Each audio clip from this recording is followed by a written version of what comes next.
নমস্কাৰ মই মজিদ বন্ধুসকল পলকতা চাওকাজি সন্ধিয়াৰ 7টা গুৰুত্বপূৰ্ণ খবৰ।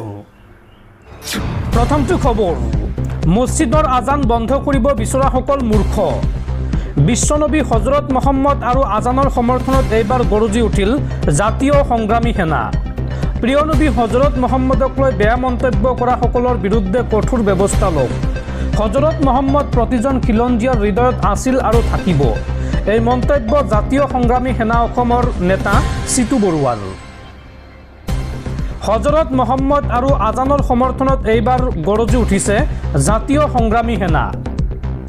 হজৰত মহম্মদক লৈ যি বিতৰ্ক হৈছে সেয়া কেতিয়াও গ্ৰহণযোগ্য নহয়। হজৰত মহম্মদ প্ৰতিজন খিলঞ্জীয়াৰ হৃদয়ত আছিল আৰু থাকিব। হজৰত মহম্মদক লৈ অশ্লীল মন্তব্য কৰাসকলৰ বিৰুদ্ধে কঠোৰ ব্যৱস্থা লওক। এনে ঘটনাই অসমীয়াৰ 7ম পৰকীয়া শান্তি সম্প্ৰীতি বিনষ্ট কৰিব। মন্দিৰৰ দবা মছজিদৰ আজানে ভগৱানক মনত পেলাবলৈ সোঁৱৰাই দিয়ে। আজান বন্ধৰ দাবী কৰাসকল মূৰ্খৰ বাহিৰে আন একো নহয়। আমি আজান ভাল পাওঁ, কোনো কাৰণতে আজান বন্ধ হোৱাটো নিবিচাৰোঁ। হজৰত মহম্মদক লৈ হোৱা বিতৰ্কক লৈ এই প্ৰতিক্ৰিয়া জাতীয় সংগ্ৰামী সেনাৰ। লগতে আজান বন্ধৰ আহ্বানক বিৰোধিতা কৰিলে জাতীয় সংগ্ৰামী সেনাই। পৰৱৰ্তী খবৰ, ৰাজ্যৰ সাধাৰণ জনতাৰ ওপৰত পুনৰ মাধমাৰ। এইবাৰ ৰাজ্যত বৃদ্ধি পাব যাত্ৰীবাহী বাছৰ ভাড়া। 1 জুলাইৰ পৰা 70% বৃদ্ধি পাব বাছৰ ভাড়া। ন্যূনতম 20 টকা বাছৰ ভাড়া নিৰ্ধাৰণ কৰা হৈছে। অৰ্থাৎ এতিয়াৰ পৰা বাছত উঠিলেই অতি কমেও আপুনি 20 টকা ভাড়া দিব লাগিব। সৌদ অসম মটৰ পৰিবহণ সংস্থাৰ এই সিদ্ধান্ত। পৰৱৰ্তী খবৰ, গুৱাহাটীৰ পদপথৰ দোকানত এইবাৰ চলিব ছাৰ্ভে। গুৱাহাটীৰ পদপথৰ পাণ দোকানী, পকৰি দোকানী, শাকৰ দোকানী, চাহৰ দোকানী সকলোৱে দিব লাগিব নিজৰ নিজৰ তথ্য। কোনে ক'ৰ পৰা আহিছে সকলো ওলাই পৰিব এই চৰকাৰী ছাৰ্ভেত। এই বৃহৎ ঘোষণা মুখ্যমন্ত্ৰী হিমন্ত বিশ্ব শৰ্মাৰ। পকৰি দোকানীৰ পৰা আৰম্ভ কৰি তামোল পাণৰ দোকানীলৈ গুৱাহাটীত চলিব ছাৰ্ভে। গুৱাহাটীৰ পদপথত দোকান দিয়া মানুহসকল ক'ৰ পৰা আহিছে। পদপথৰ সকলো দোকানীয়ে দিব লাগিব নিজৰ নিজৰ তথ্য। দৰ্জী দোকানীৰ পৰা আৰম্ভ কৰি পকৰি দোকানীলৈ সংগ্ৰহ কৰা হ'ব প্ৰকৃত তথ্য। কোনে ক'ৰ পৰা আহিছে এই ছাৰ্ভেত ওলাই পৰিব সকলো তথ্য। গুৱাহাটীৰ পদপথত প্ৰায় 1 লাখ দোকানী আছে। শৰাইঘাট দলঙৰ সমীপত থকা ফল মূলৰ দোকানীয়েও দিব লাগিব নিজৰ তথ্য। গুৱাহাটীৰ পদপথৰ দোকানীৰ হ'ব তথ্য সংগ্ৰহৰ অভিযান। শাকৰ দোকান, আলু পেকেট কৰি বিক্ৰী কৰা লোকেও দিব লাগিব নিজৰ তথ্য। এই বৃহৎ ঘোষণা মুখ্যমন্ত্ৰী হিমন্ত বিশ্ব শৰ্মাৰ। দৰ্শকসকল আৰু বহুতো গুৰুত্বপূৰ্ণ খবৰ আছে। তাৰ আগতে আপোনাক জনাওঁ যে যদি আপুনি এতিয়ালৈকে এইটো ভিডিঅ'ত লাইক কৰা নাই তেন্তে এতিয়াই ভিডিঅ'টোত লাইক কৰি দিয়ক। আৰু এনেকুৱা ধৰণৰ ভিডিঅ'সমূহ নিতৌ চাবলৈ চেনেলটো ছাবস্ক্ৰাইব কৰি কাষত থকা বেল আইকনটো প্ৰেছ কৰি ৰাখক। পৰৱৰ্তী খবৰ, 2029ত দেশত হ'ব কংগ্ৰেছৰ চৰকাৰ। এই সন্দৰ্ভত ৰাহুল গান্ধীয়ে কয় যে মই আকৌ কওঁ 2024ৰ লোকসভা নিৰ্বাচনত আমি পৰাজিত হৈছোঁ, কিন্তু 2029ৰ লোকসভা নিৰ্বাচনত আমি বিজয়ী হ'ম। ইয়াৰ বাবে আমি সকলো বিৰোধী ঐক্যবদ্ধ হ'ম আৰু বিজেপি আৰু তেওঁলোকে কব্জা কৰা এজেঞ্চিবোৰক প্ৰতিৰোধ কৰিম। এই মন্তব্য কংগ্ৰেছৰ যুৱৰাজ ৰাহুল গান্ধীৰ। পৰৱৰ্তী খবৰ, অযোধ্যাৰ ৰাম মন্দিৰত ধৰ্ম ব্যৱসায়ী। মন্দিৰৰ কৰ্মচাৰীয়ে লুটিলে ভক্তই দান দিয়া কোটি কোটি টকা।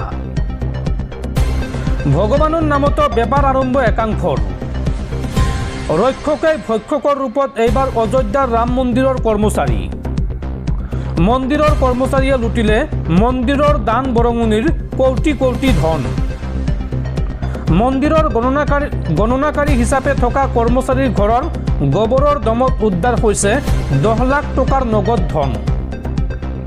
আৰু 18 পৰা 20,000 দৰমহা পোৱা মন্দিৰৰ আন 2গৰাকী কৰ্মচাৰীয়ে ক্ৰয় কৰিলে 2 কোটি টকাৰ ভূমি। বিগত কেইসপ্তাহৰ ভিতৰতে প্ৰায় 12 কোটি টকাৰ প্ৰণামী চুৰি কৰিছে কৰ্মচাৰীয়ে। ধনৰ লগতে মন্দিৰত দান দিয়া সোণ, ৰূপ আৰু অন্যান্য মূল্যৱান ৰত্নও চুৰিৰ অভিযোগ উত্থাপন হৈছে কৰ্মচাৰীৰ বিৰুদ্ধে।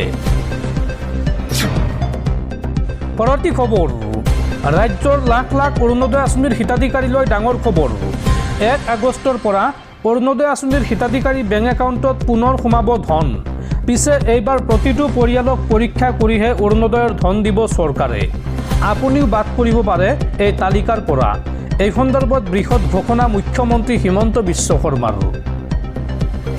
ৰাজ্যৰ প্ৰতিটো পৰিয়ালক পৰীক্ষা কৰিহে এইবাৰ অৰুণোদয়ৰ ধন দিব চৰকাৰে 1 আগষ্টৰ পৰা অৰুণোদয় আঁচনিৰ হিতাধিকাৰী বেংক একাউণ্টত পুনৰ সোমাব অৰুণোদয় আঁচনিৰ ধন কিন্তু এইবাৰ আঁচনিৰ ধন দিবলৈ চৰকাৰে লৈছে বিশেষ পদক্ষেপ অৰুণোদয়ৰ হিতাধিকাৰীক এইবাৰ পৰীক্ষা কৰিহে ধন দিয়াৰ ঘোষণা মুখ্যমন্ত্ৰীৰ কোনোবা ব্যক্তিৰ মৃত্যু হ'লে বা কাৰোবাৰ চৰকাৰী চাকৰি হ'লে সেই পৰিয়ালে নাপাব অৰুণোদয় আঁচনিৰ ধন মাজে মাজে আমি ক্লিনিং কৰি থাকোঁ এই মন্তব্য মুখ্যমন্ত্ৰীয়ে কয় যে কোনো ব্যক্তিৰ মৃত্যু হ'লে বা কাৰোবাৰ চৰকাৰী চাকৰি হ'লে এই আঁচনিৰ পৰা বাদ পৰিব তাৰ বাদে পূৰ্বে ৯,০০০ টকা সোমোৱা বেংক একাউণ্টতে সোমাব পৰৱৰ্তী অৰুণোদয় আঁচনিৰ ধন বা অৰুণোদয় আঁচনিৰ পৰৱৰ্তী কিস্তি এই বৃহৎ ঘোষণা মুখ্যমন্ত্ৰী হিমন্ত বিশ্ব শৰ্মাৰ পৰৱৰ্তী খবৰ গৰু সৰবৰাহৰ নামত মুছলমান যুৱক নাজিৰক হত্যা কৰা হিন্দুত্ববাদী সংগঠনৰ 14জনক যাৱজ্জীৱন কাৰাদণ্ড আদালতৰ গৰু সৰবৰাহৰ অভিযোগত নাজিৰ নামৰ এগৰাকী মুছলমান যুৱকক হত্যা কৰিছিল 14জনকৈ হিন্দু যুৱকে আৰু এই গোচৰৰ শুনানিত ৰায়দান কৰা আদালতে এই আটাইকেইজন অৰ্থাৎ এই 14জন হিন্দুত্ববাদী সংগঠনৰ নেতাক যাৱজ্জীৱন কাৰাদণ্ডৰ ৰায় দিয়ে আদালতে আৰু ইয়াৰ পিছতে আদালত চৌহদত উত্তপ্ত পৰিস্থিতিৰ সৃষ্টি হয় গৰু সৰবৰাহৰ নামত নাজিৰক হত্যা কৰা হিন্দুত্ববাদী সংগঠনৰ 14জনক যাৱজ্জীৱন কাৰাদণ্ড নাজিৰ আহমেদক হত্যা কৰাৰ অপৰাধত জেললৈ গ'ল 14জনকৈ হিন্দু যুৱক 4 বছৰীয়া এক পুৰণা গোচৰত এই ৰায় দিলে আদালতে গধন সৰবৰাহ কৰা বুলি ভাবি আক্ৰমণ চলাইছিল নাজিৰ আহমেদৰ ওপৰত আৰু সংকটজনক অৱস্থাত হাস্পাতালত মৃত্যু হৈছিল মহাৰাষ্ট্ৰৰ নাজিৰ আহমেদৰ আৰু এই সন্দৰ্ভত নৰ্মদাপুৰম জিলাৰ এখন আদালতে এই 14জনক বিহে যাৱজ্জীৱন কাৰাদণ্ড 2022 চনৰ 3 আগষ্টত সংঘটিত হৈছিল এই ভয়ংকৰ ঘটনা চোৰাং গৰু অনাৰ সন্দেহত ট্ৰাক চালক আৰু অন্যান্য লোকৰ ওপৰত চলাইছিল আক্ৰমণ আৰু এই ভয়ংকৰ আক্ৰমণত গুৰুতৰভাৱে আহত হৈ মৃত্যুৰ মুখত পৰিছিল নাজিৰ আহমেদ আৰু এই ঘটনাত 14জনক দোষী সাব্যস্ত কৰাৰ পিছতে হাহাকাৰ লাগে আদালত চৌহদত আদালতৰ ৰায়ৰ বিৰুদ্ধে ক্ষোভ প্ৰকাশ কৰি উত্তপ্ত কৰি তোলে পৰিস্থিতি এই 14গৰাকী অভিযুক্তৰ অভিভাৱকে 14জনক জেললৈ নিয়াৰ সময়ত অভিভাৱকসকল শুই পৰে আৰক্ষীৰ বাহনৰ সন্মুখত